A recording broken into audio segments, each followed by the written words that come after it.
The spark that ignites. The soft hum of fluorescent lights filled the air as Jason Carter stepped into the sleek, glass-walled office of Orion Technologies. The bustling cityscape of Dallas stretched beyond the windows, alive with the rhythm of ambition and opportunity. For most, it was just another Monday, but for Jason, the day carried the weight of something unseen, a storm brewing on the horizon. Jason, a 32-year-old black man with an unwavering work ethic and a knack for problem-solving, had worked at Orion Technologies for 6 years. With his neatly pressed suit and a perpetual sense of determination, he had climbed the corporate ladder despite obstacles that would have broken lesser spirits. But lately, the climb had grown steeper. His manager, Greg Timmons, seemed determined to make Jason's every step feel like a battle. Greg was known as a sharp and demanding leader who boasted about his no-nonsense approach. To Jason, however, Greg was a constant source of antagonism. What started as subtle dismissals of his ideas in meetings had escalated into openly undermining his work. Greg's jabs, cloaked in professionalism, carried a bite that made Jason question if they were rooted in something deeper. On this particular morning, Jason arrived early, as he often did. He carried a steaming mug of coffee and the weight of a presentation he had spent weeks preparing. The presentation was a pivotal moment, a chance to pitch a game-changing idea to the company's leadership team. Jason's heart raced as he approached his desk, only to stop dead in his tracks. His presentation slides, once a polished and compelling narrative, were altered beyond recognition. The data he'd meticulously gathered and the stories he'd carefully crafted had been stripped down to generic bullet points, devoid of impact. At the bottom of the revised slides, the initials GT glared back at him like a slap in the face. Greg had done this, again. Jason clenched his jaw, the familiar sting of frustration rising in his chest. He had learned to choose his battles, but this time felt different. This was more than a professional slight. It was a blatant attempt to diminish his work and his voice. "Good morning, Jason." Greg's voice cut through the air, dripping with smug confidence. He stood at Jason's desk, arms crossed and a faint smirk playing on his lips. "I took the liberty of simplifying your presentation. It was a bit too ambitious." Jason looked up, his calm demeanor masking the storm raging within. "I noticed," he said evenly. "A heads-up would have been appreciated." Greg raised an eyebrow, his smirk widening. "That's why I'm here, Jason. To guide you. Sometimes less is more, you know." Jason bit back the retort forming on his tongue. He couldn't afford to let his emotions get the better of him. Not here, not now. Instead, he nodded curtly and focused on reworking his presentation as best he could before the meeting. The morning dragged on, each tick of the clock amplifying the tension in Jason's mind. By the time the team gathered in the conference room, Jason felt a mixture of nerves and determination. The room buzzed with quiet chatter as colleagues found their seats. Greg leaned casually against the doorframe, radiating an air of superiority. Jason took a deep breath and began his presentation. Despite the gutted slides, he delivered his points with confidence, weaving in the critical details Greg had stripped away. The room grew quiet as his coworkers leaned in, captivated by his clear vision and expertise. But Greg wasn't impressed.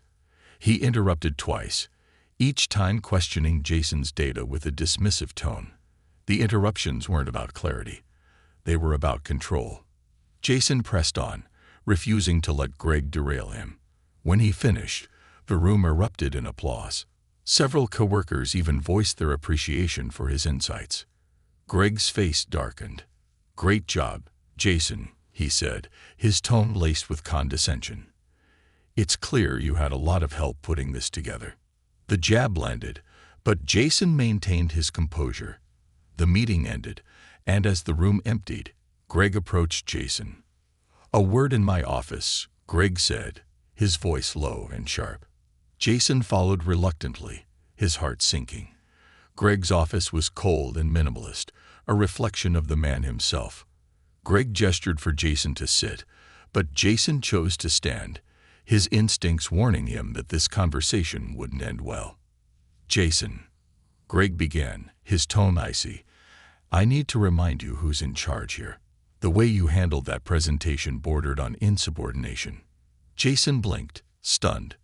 "Insubordination," he echoed. "For delivering a presentation." Greg's eyes narrowed. "For going beyond what was necessary.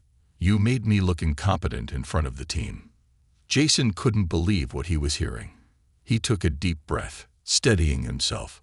"With all due respect, Greg, I simply wanted to present the full scope of my work." Greg's voice rose, sharp and cutting. "Your job isn't to think, Jason. It's to follow directions. People like you need to remember their place." The words hung in the air, heavy and loaded. Jason's chest tightened as the full weight of Greg's statement hit him. He took a step closer to the desk, his hands trembling slightly, but his voice steady. "Excuse me?" Jason asked, his tone calm but laced with disbelief. Greg leaned forward, his voice dropping to a venomous whisper. "You heard me. You're nothing more than a glorified slave in this office." The words struck Jason like a thunderclap. For a moment, the room seemed to tilt, his breath catching in his throat. But as the initial shock gave way, a fire ignited within him, a fire fueled by generations of resilience, dignity, and an unyielding belief in his own worth. Jason knew he couldn't let this moment pass in silence. This was more than an insult. It was a challenge, a call to action, and Jason was ready to respond. The breaking point. The words hung in the air like a heavy fog, suffocating and bitter. Jason Carter stood motionless in Greg Timmons' cold, sterile office, replaying the venomous insult that had just been hurled at him. "You're nothing more than a glorified slave in this office." The phrase echoed in his mind, colliding with memories of his father's stories about growing up in a time when such words weren't whispers in private, but shouted in public. Jason had fought his whole life to prove those stories could belong to the past, yet here he was, face to face with their ugly remnants in a place he had thought was about merit and progress. But this wasn't just about him. This was about everyone who had ever been made to feel small, unworthy, or disposable because of who they were. For Jason, the insult wasn't an ending. It was a beginning. A spark igniting something deeper than anger. Resolve. Jason slowly exhaled and fixed Greg with a gaze that was steady, resolute, and unflinching. "What you just said," Jason began, his voice low but firm, "crossed every imaginable line. It's not just offensive, it's indefensible." Greg leaned back in his chair, feigning nonchalance. "Oh, come on, Jason. Don't be so dramatic. I was making a point. You're too sensitive for this line of work if you're going to take everything personally." Jason's jaw tightened. He forced himself to remain calm, though every muscle in his body screamed for him to shout back, to unleash the fury he felt boiling beneath his skin. But Jason knew better. He had learned long ago that anger, while powerful, needed to be wielded with precision. It wasn't about lashing out. It was about standing up. "Sensitive?" Jason asked, his voice sharper now. "Is that what you think this is?" "Let me be clear, Greg. What you said wasn't a critique of my work. It was an attack on my humanity, and I won't stand here and let you reduce me, or anyone else, to less than they are." Greg smirked, though the faint flicker of unease in his eyes betrayed his facade. "You're overreacting. You've always been overly ambitious, Jason. Maybe that's your problem. You want too much, and you're upset because you're not getting it." Jason felt his hands ball into fists at his sides, but he forced himself to take a deep breath. He wasn't going to let Greg bait him into an outburst. Instead, he stepped closer to the desk, his voice steady but piercing. "My problem isn't ambition," Jason said, meeting Greg's gaze head-on. "It's that people like you think ambition is something you can decide for me. That you can put limits on my success because it makes you uncomfortable. But let me tell you something, Greg. My worth doesn't come from your validation. It comes from the hard work, the resilience, and the sacrifices of everyone who came before me. People who endured far worse than your words and still rose above it." Greg's smirk faltered. For the first time, he looked truly uncomfortable. Jason stepped back, not to retreat, but to give himself the space to gather his next words. "This isn't about just one conversation or one insult," Jason continued, his voice gaining strength. "It's about a culture that lets people like you believe it's okay to behave this way. And that stops today. You don't get to define who I am or what I'm capable of. Not anymore." The door to Greg's office creaked open, interrupting the charged moment. Jason turned to see two colleagues, Sarah and Marcus, standing in the doorway, their faces pale with shock. They had clearly overheard at least part of the exchange. "Jason," Sarah said, her voice trembling, I didn't mean to eavesdrop, but are you okay?" Jason gave a small nod. "I'm fine," he said, though his tone carried the weight of exhaustion. "But this isn't something I can handle alone." Sarah and Marcus exchanged a glance, and then Sarah stepped inside. "You're not alone," she said firmly. "We've seen the way Greg treats you. It's not right. And we're not going to let it slide anymore." Greg's face turned crimson. "You two have no business here," he barked. "Get back to your desks." "No," Marcus replied, his voice steady but resolute. "This ends now, Greg. If Jason is speaking up, so are we." The tension in the room was palpable, the air charged with an energy that felt like the breaking of a dam. Jason felt his chest tighten, not with fear, but with an overwhelming mix of gratitude and determination. He had stood alone for so long that the idea of others standing with him felt almost surreal. But this wasn't just about Jason anymore. It was about the toxic culture Greg represented and the silence that had allowed it to fester. Jason realized that this was a moment for more than words. It was a moment for action. Later that afternoon, Jason found himself in a conference room with Sarah, Marcus, and Vanessa, another colleague who had quietly supported him in the past. Together, they began drafting a letter to Human Resources, detailing not just the incident with Greg, but the broader issues of discrimination, favoritism, and hostility that had plagued their workplace for years. "It's time to hold them accountable," Vanessa said, her voice trembling slightly but firm. "We've all seen it. We've all felt it. But if we don't act now, nothing will ever change." Jason nodded, the weight of leadership settling on his shoulders. He didn't ask for this role, but he knew he couldn't shy away from it either. He was no longer just fighting for himself. He was fighting for everyone who had ever felt silenced, dismissed, or diminished. As the group worked late into the evening, their determination grew. They weren't just writing a complaint. They were building a case for a better workplace, one where respect and equality weren't just words on a mission statement, but values lived out every day. When the letter was finally submitted, Jason felt a strange mix of anxiety and relief. The wheels were now in motion, and there was no turning back. Whatever came next, Jason knew one thing for certain. He had found his voice, and he wasn't going to let anyone silence it again. The next morning, the office was buzzing with whispers. Word of the letter had spread, and tensions were high. Jason walked into the building with his head held high, ready to face whatever came his way. Because for the first time in a long time, Jason didn't feel alone. And that made all the difference. The ripple effect.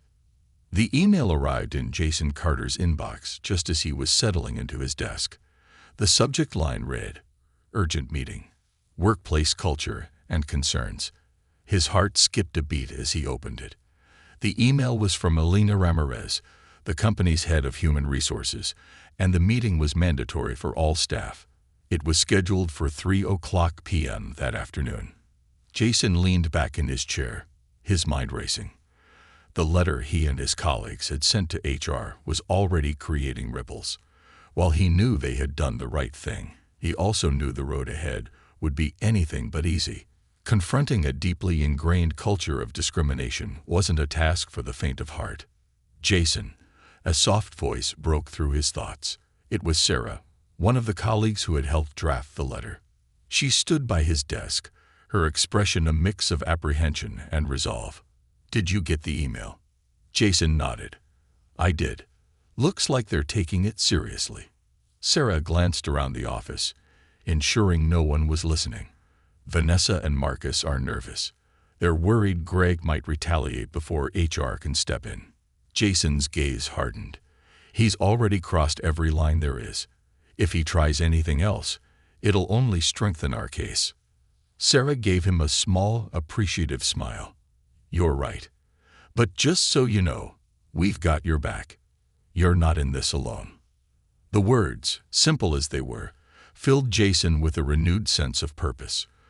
For years, he had carried the weight of Greg's hostility in silence, convinced that speaking up would only make things worse. Now, with others standing beside him, he realized the power of solidarity. This wasn't just about him anymore. It was about building a workplace where no one else would have to endure what he had. The hours leading up to the meeting passed slowly, the tension in the office growing with each tick of the clock. Greg Timmons, for his part, seemed unusually subdued. He moved through the office with a forced casualness, but the flicker of unease in his eyes betrayed his true feelings. He knew the walls were closing in. When 3:00 p.m. arrived, the conference room was packed. Every seat was taken, and several employees stood along the walls. The usual hum of chatter was absent. The air was thick with anticipation. At the front of the room stood Elena Ramirez, her expression composed but serious. Beside her was a tall man in a tailored suit, an outside consultant brought in to facilitate discussions about workplace equity and inclusion. Greg entered the room last, his presence casting a shadow over the proceedings. He took a seat at the back of the room, his arms crossed and his jaw clenched. Jason caught his eye for a brief moment, and the look Greg gave him was pure venom. But Jason refused to be intimidated. He straightened his shoulders and kept his gaze steady. Elena began the meeting with a tone of measured professionalism. "Good afternoon, everyone.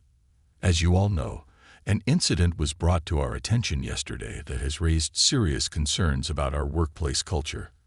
I want to start by thanking those who had the courage to come forward. It's never easy to speak out, but it's essential for progress." She paused, letting her words sink in.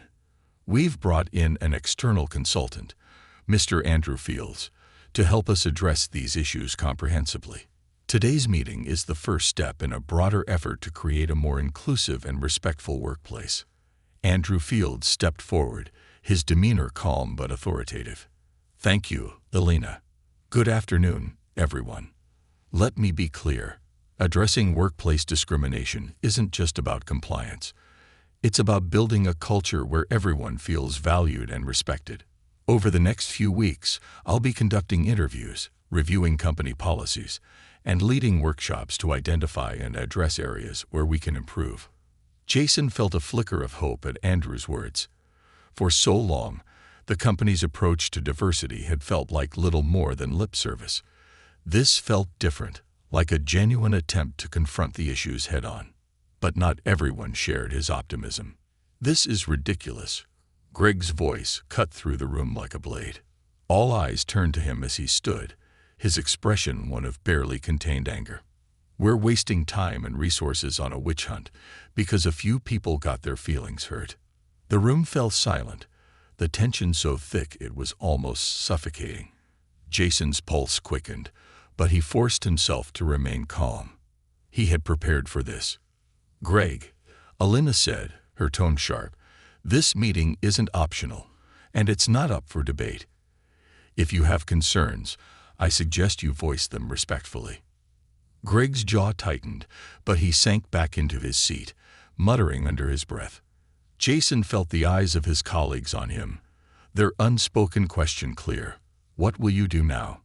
Jason stood, his heart pounding, but his resolve unshaken. "I'd like to speak," he said, his voice steady. Elena nodded. "Go ahead, Jason."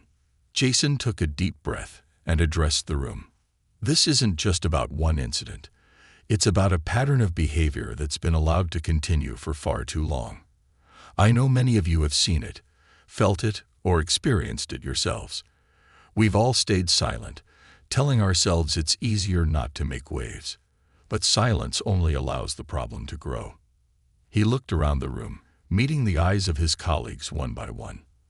I'm not here to attack anyone. I'm here to call for change. Not just for me, but for all of us. Because no one deserves to be belittled, dismissed, or dehumanized, especially not in a place where we're all supposed to be working toward the same goals. A murmur of agreement rippled through the room. Jason saw Sarah nodding, Vanessa wiping away a tear, and Marcus giving him a small but resolute smile. Even some of the quieter employees, people Jason had barely spoken to, seemed to be rallying behind him. Alina's expression softened. Thank you, Jason. Your courage is exactly what we need to move forward. For the remainder of the meeting, Andrew facilitated an open discussion. Employees shared their experiences, some for the first time. Stories emerged of microaggressions, favoritism, and unaddressed complaints that painted a clear picture of a workplace culture in desperate need of reform. By the time the meeting ended, the atmosphere had shifted. It wasn't resolved, not by a long shot, but there was a sense of momentum, a collective recognition that things had to change. That evening, as Jason walked to his car, he felt a strange mix of exhaustion and hope. The day had been draining, but it had also been transformative. For the first time in years, he felt like his voice had truly been heard. As he unlocked his car, his phone buzzed with a text from Sarah. "Great job today. You're making a difference." Jason smiled, the words filling him with a quiet pride. He had stood up, spoken out, and sparked a conversation that could no longer be ignored. But Jason knew this was only the beginning. The path ahead would be long and challenging, but he was ready for it. Because change didn't happen overnight. It happened when people refused to accept the status quo. And Jason was done accepting. The walls began to crack. The next morning dawned with an eerie stillness. Jason Carter arrived at Orion Technologies earlier than usual, the building bathed in the soft hues of sunrise.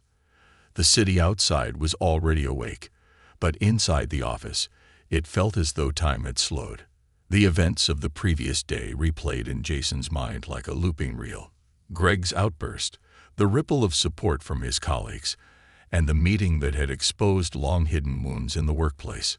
Jason set down his bag and powered up his computer, his fingers hovering over the keyboard. A notification popped up almost instantly, an invitation to a private meeting with Alina Ramirez, the HR director, scheduled for later that morning. Jason's stomach tightened. He had expected follow-up conversations, but the immediacy of this one made it clear that the investigation was moving quickly. By the time 10 o'clock a.m. rolled around, Jason found himself seated in a smaller, more intimate conference room. The sunlight streaming through the window gave the space a warmth that contrasted with the cool professionalism of its decor. Alina entered a moment later, carrying a slim folder and wearing an expression that was equal parts serious and empathetic. "Thank you for coming, Jason," she began, taking the seat across from him. "I want to start by saying how much we appreciate your courage. I know how difficult it must have been to speak up." Jason nodded, his hands clasped tightly in his lap. "I just want to see things change," he said quietly. Alina opened the folder and scanned its contents. "I want to assure you that we are taking this matter very seriously. The meeting yesterday was just the beginning. Over the next few weeks, we'll be conducting a full review of workplace conduct and culture. We've already received several additional reports from your colleagues, and they paint a consistent picture." Jason's brows furrowed. Additional reports. Alina met his gaze. "Yes, since yesterday's meeting, a number of employees have come forward with their own experiences. It seems Greg's behavior wasn't limited to you. Several others have shared stories of being dismissed, undermined, or made to feel uncomfortable under his leadership." Jason's chest tightened. For years, he had felt isolated in his struggles, but now it was clear that Greg's toxicity had been a pervasive force. The realization was both validating and sobering. "What happens next?" Jason asked, his voice steady. Delina leaned forward, her tone firm but kind. "Next, we conduct formal interviews with everyone involved, including Greg. Depending on the findings, there will be consequences, up to and including termination.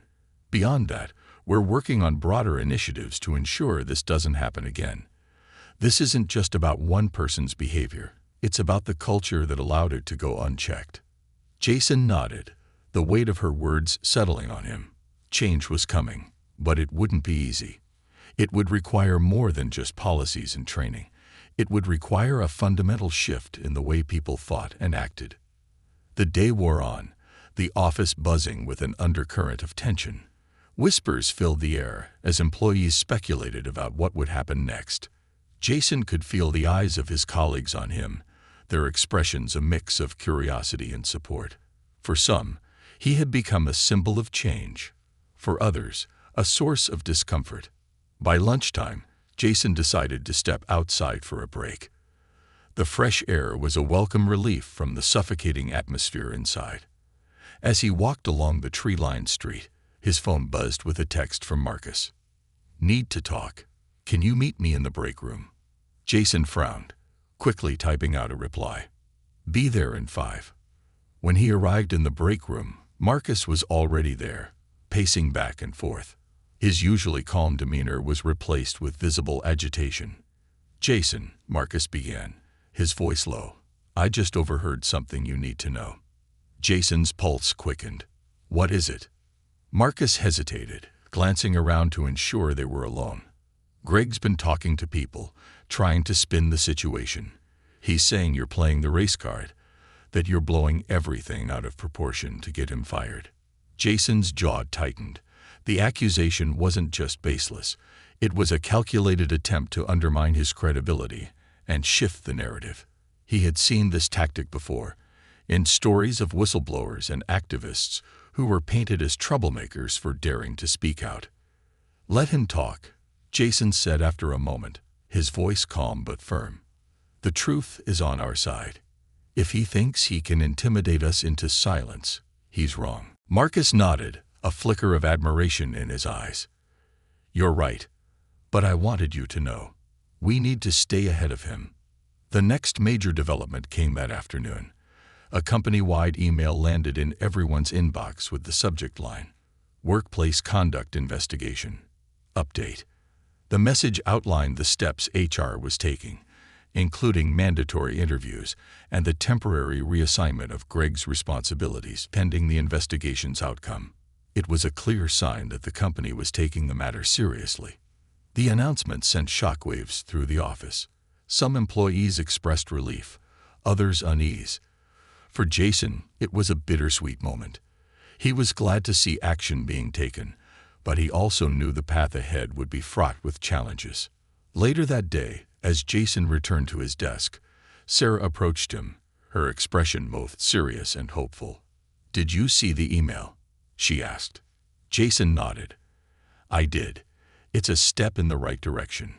Sarah hesitated, then said, "I just wanted to thank you.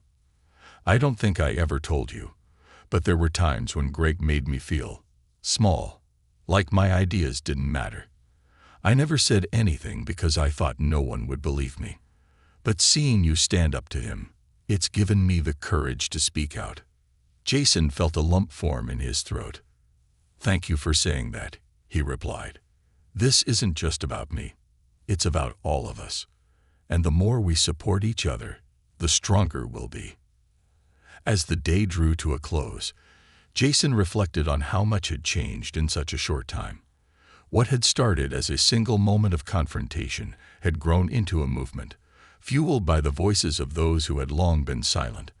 The walls of complacency were beginning to crack, and through those cracks, the light of progress was starting to shine. But Jason knew the battle was far from over. The fight for justice was never easy, but it was always worth it. And as he packed up his things and headed home, he felt a renewed sense of purpose. This wasn't the end of the story, it was only the beginning. The battle lines are drawn. The sun was setting as Jason Carter left the Orion Technologies building, casting long shadows across the pavement. The air felt heavy with anticipation, as though the world itself was holding its breath.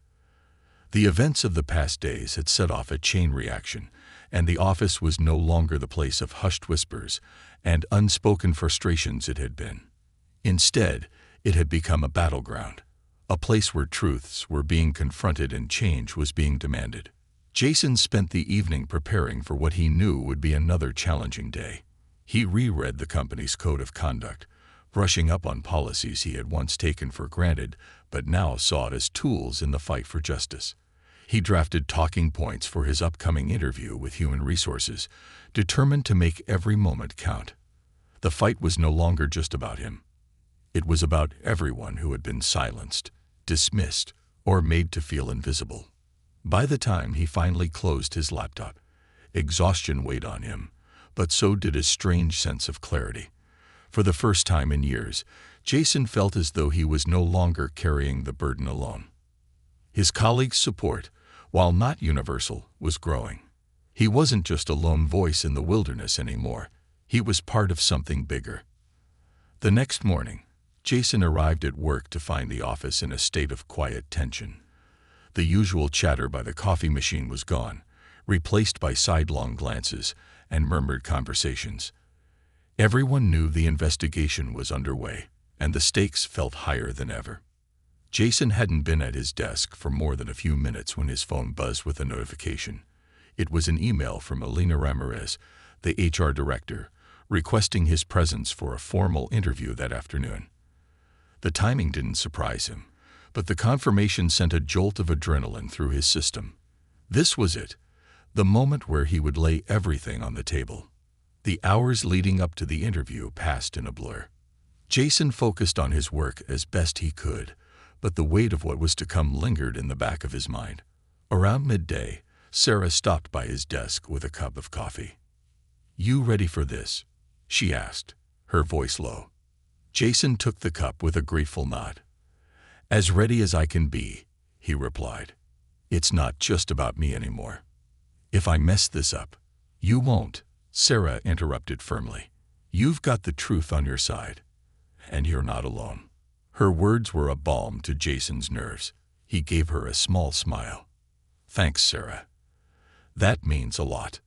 At 2:30 p.m., Jason found himself seated across from Elena in the same small conference room where they had met the day before.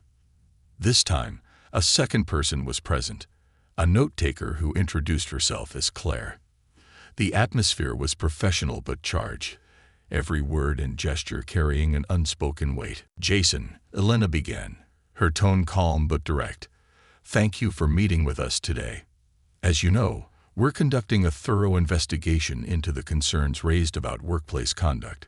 We're here to hear your account and to ensure we have all the information we need to proceed appropriately." Jason nodded. "I appreciate the opportunity." Elena leaned forward slightly, her expression intent. "Why don't we start with the most recent incident involving Greg? Can you walk us through what happened in his office?" Jason recounted the event with precision, his voice steady despite the emotion bubbling beneath the surface. He described Greg's dismissive behavior, the confrontation over his presentation, and finally, the words that had ignited everything. "You're nothing more than a glorified slave in this office." As the words left his mouth, Jason saw Claire's pen pause mid-note, her eyes widening slightly before she quickly recovered. Elena's expression remained neutral, but Jason could sense the weight of what he had just shared sinking in. "Did anyone else hear this comment?" Elena asked. Jason nodded. "Yes. Two of my colleagues, Sarah and Marcus, overheard part of the conversation. They've both expressed willingness to speak about what they heard." Elena made a note. "Thank you. Now, Jason, have there been other incidents involving Greg? Patterns of behavior that you believe are relevant to this investigation?" Jason hesitated for a moment, collecting his thoughts. Then he began to speak, recounting years of microaggressions, dismissive comments, and outright undermining. He described how Greg had taken credit for his work, belittled his contributions in meetings, and created an environment where Jason felt constantly on edge. By the time he finished, the room was silent. Alina closed her notebook and looked Jason in the eye. "Jason, I want to thank you for your honesty and courage. This is not an easy thing to do, but your willingness to come forward is crucial to making things right." Jason nodded, a mix of relief and exhaustion washing over him. "I just want things to change," he said quietly. "Not just for me, but for everyone." When the interview ended, Jason returned to his desk, feeling as though a weight had been lifted off his shoulders.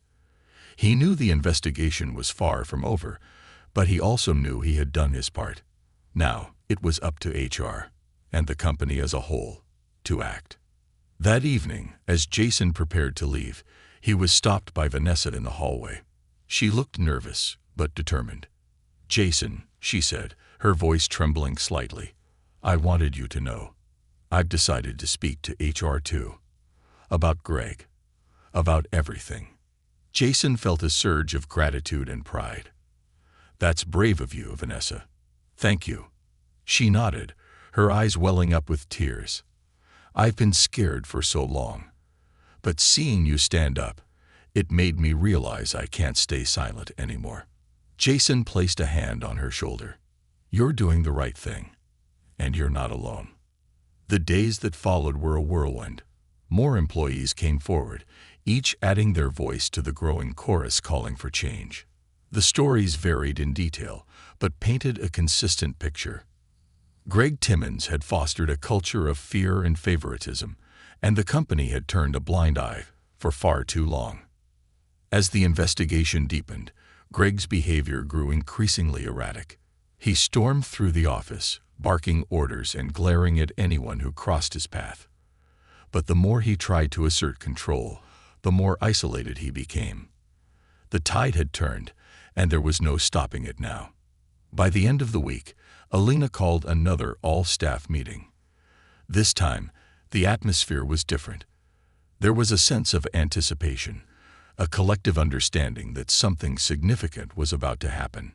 As the meeting began, Alina stood at the front of the room, her expression grave but resolute. After a thorough investigation, she announced, "We have determined that Greg Timmons' behavior violated both company policy and the standards of respect and professionalism we expect from all employees. Effective immediately, Greg Timmons is no longer employed by Orion Technologies."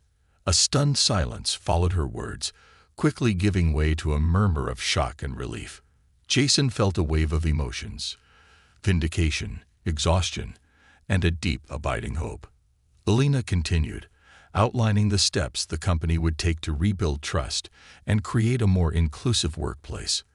There would be mandatory training, a review of leadership practices, and the creation of a diversity and inclusion council, a council Jason had already been asked to join. As Jason left the meeting, he was stopped by Sarah, Marcus, Vanessa, and several others.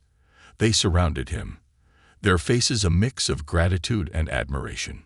"You did it, Jason," Marcus said, clapping him on the shoulder.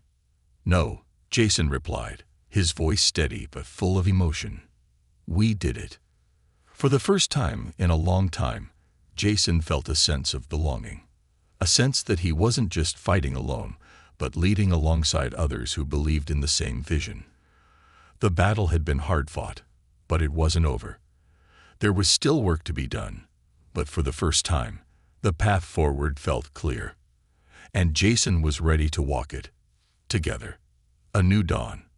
The day after Greg Timmons' termination, the office of Orion Technologies felt markedly different. The air was lighter, almost as if an oppressive weight had been lifted. Conversations, once whispered and hesitant, flowed more openly. Employees who had spent years keeping their heads down now walked with a newfound sense of purpose. Change, once a distant dream, was finally beginning to feel tangible. For Jason Carter, the realization of what they had accomplished came slowly. As he sat at his desk that morning, sipping coffee and reviewing his latest project, he found himself reflecting on the journey that had brought them to this point. The fight hadn't been easy. It had been exhausting, draining, and at times, deeply disheartening. But it had also been worth it. As the hours passed, Jason noticed a steady stream of coworkers stopping by his desk. Some came to thank him, their words heartfelt and emotional. Others simply nodded, their silent gestures of respect speaking volumes. Jason accepted each interaction with grace, but he couldn't help but feel a twinge of unease. While the victory over Greg was a major milestone, it was only the first step in a much larger battle. Culture didn't change overnight, and there was still so much work to be done. That afternoon, Elena Ramirez convened the first meeting of the newly formed Diversity and Inclusion Council. Jason arrived early, feeling both nervous and hopeful. The council was comprised of employees from across the company, representing a wide range of backgrounds and experiences. As they gathered around the table, Jason felt a surge of pride. This was the kind of representation the company had long been lacking. Elena began the meeting with a short speech. "Thank you all for being here. This council represents a turning point for Orion Technologies. We're not just addressing the issues of the past, we're building a foundation for the future. Each of you brings unique perspectives, and together, I believe we can create real, lasting change." Jason listened intently as Elena outlined the council's objectives. They would focus on reviewing company policies, implementing training programs, and creating safe spaces for employees to voice their concerns. They would also play a key role in holding leadership accountable, a responsibility Jason took to heart. When it was his turn to speak, Jason stood, his voice steady and resolute. "I want to thank all of you for stepping up. This council isn't just about policies. It's about people. It's about making sure that every person in this company feels seen, heard, and valued. We've already taken the first step, but the road ahead will require commitment and courage. I'm ready to do the work, and I know all of you are too." The room erupted into applause, the energy palpable. For the first time, Jason felt the full weight of what they were building. A community of people determined to make their workplace better for everyone. Over the next several weeks, the council worked tirelessly. They conducted anonymous surveys, gathering candid feedback from employees about their experiences. They held town hall meetings, where people could share their stories openly and without fear of retaliation. They partnered with external consultants to develop comprehensive training programs on bias, equity, and inclusion. Jason found himself busier than ever, but it was the kind of work that fueled him. Each small victory, a revised policy, a successful workshop, a colleague expressing newfound confidence, felt like a step closer to the vision he had always believed was possible. Meanwhile, the changes at Orion Technologies didn't go unnoticed. Industry insiders began to take note of the company's efforts, and several media outlets reached out to Jason for interviews. At first, he hesitated, unsure if he wanted to step into the spotlight. But after discussing it with Sarah, Marcus, and Vanessa, he decided to share his story, not for recognition, but to inspire others. One morning, Jason found himself sitting in a brightly lit studio, a microphone clipped to his lapel. Across from him was a journalist who had been following Orion Technologies' transformation. The interview began with standard questions about the events that had led to Greg's termination, but soon shifted to a deeper discussion about workplace culture. "What would you say to someone who feels powerless in their workplace?" the journalist asked. Jason took a moment to gather his thoughts before answering. "I'd tell them that their voice matters, even if it feels small. Change doesn't happen overnight, and it doesn't happen in isolation. It starts with one person speaking up, and then another and another. It's about building a community that stands together, even in the face of adversity." The journalist leaned forward, her expression thoughtful. "Do you think Orion Technologies is a different company now?" Jason smiled, though his expression was tinged with realism. "We're on our way, but we're not there yet. Change is a process, not a destination. What's important is that we're moving in the right direction, and that we're committed to keeping that momentum going." The interview aired later that week, and the response was overwhelming. Jason received messages from people across the country, employees, managers, and even CEOs, sharing their own stories and expressing gratitude for his courage. It was humbling, but also a reminder of how widespread the issues of workplace discrimination and inequity truly were. Back at Orion Technologies, the atmosphere continued to evolve.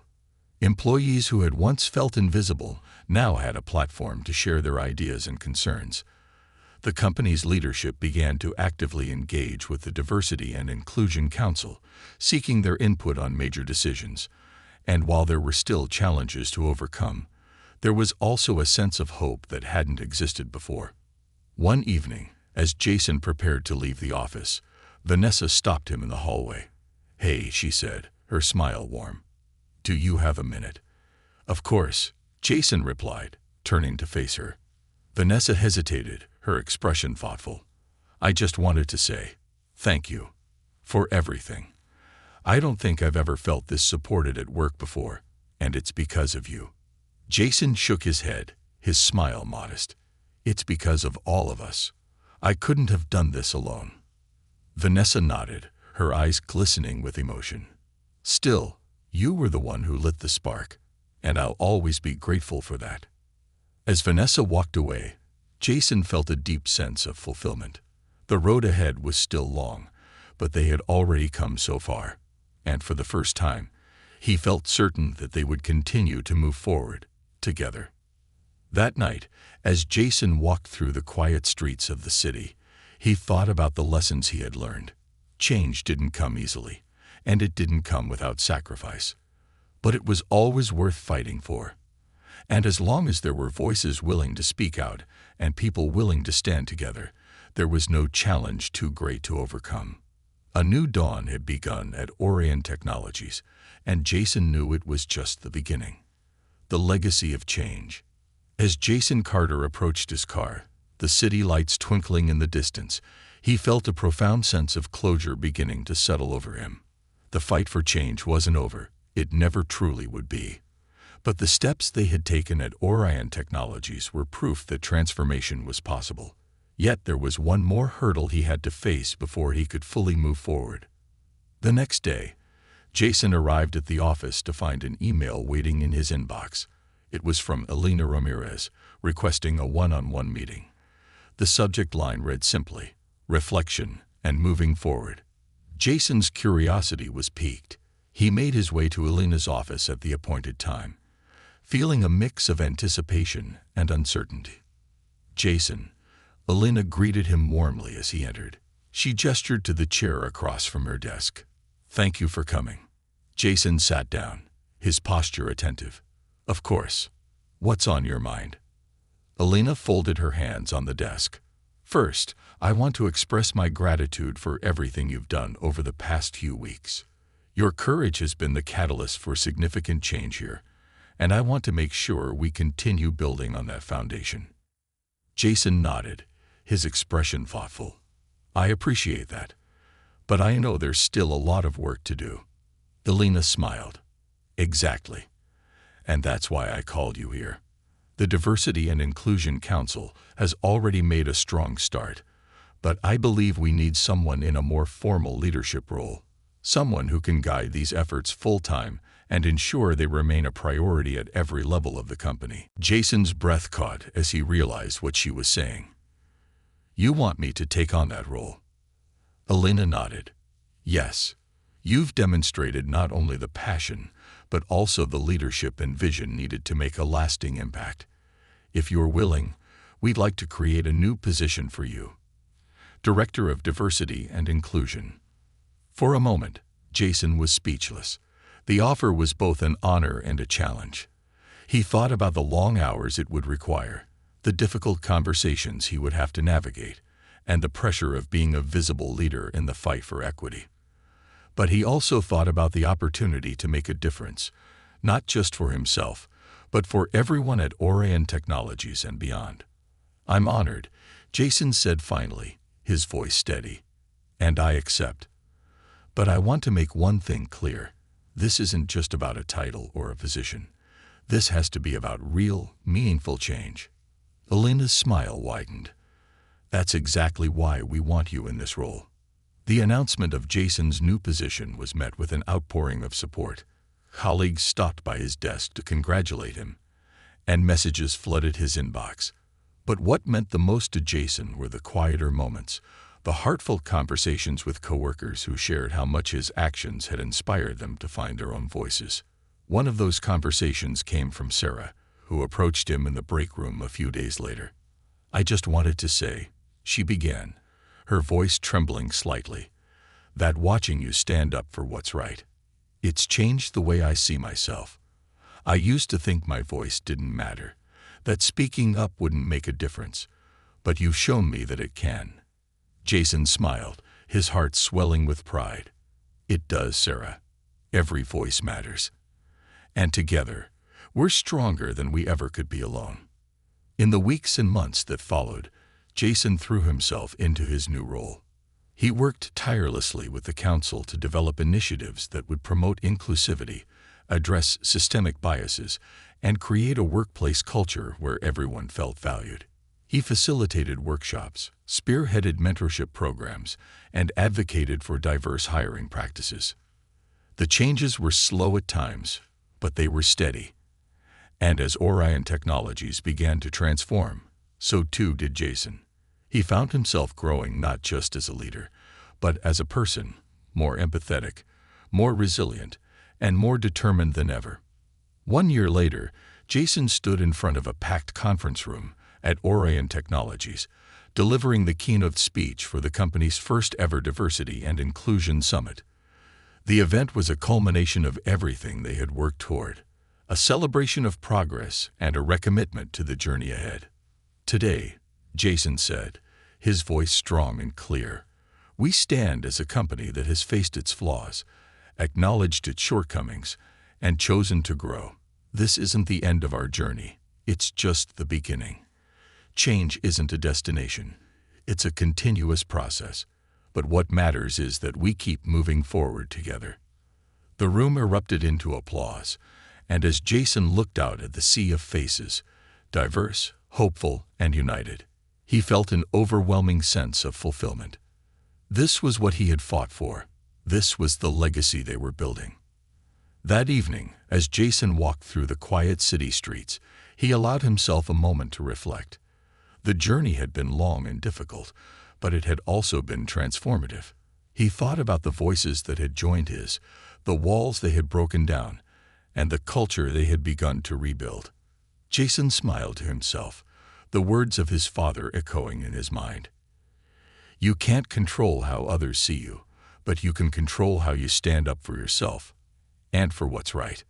And as the city lights shimmered around him, Jason knew one thing for certain: the fight for justice, equality, and dignity was far from over. But it was a fight worth waging, and he was ready for whatever came next.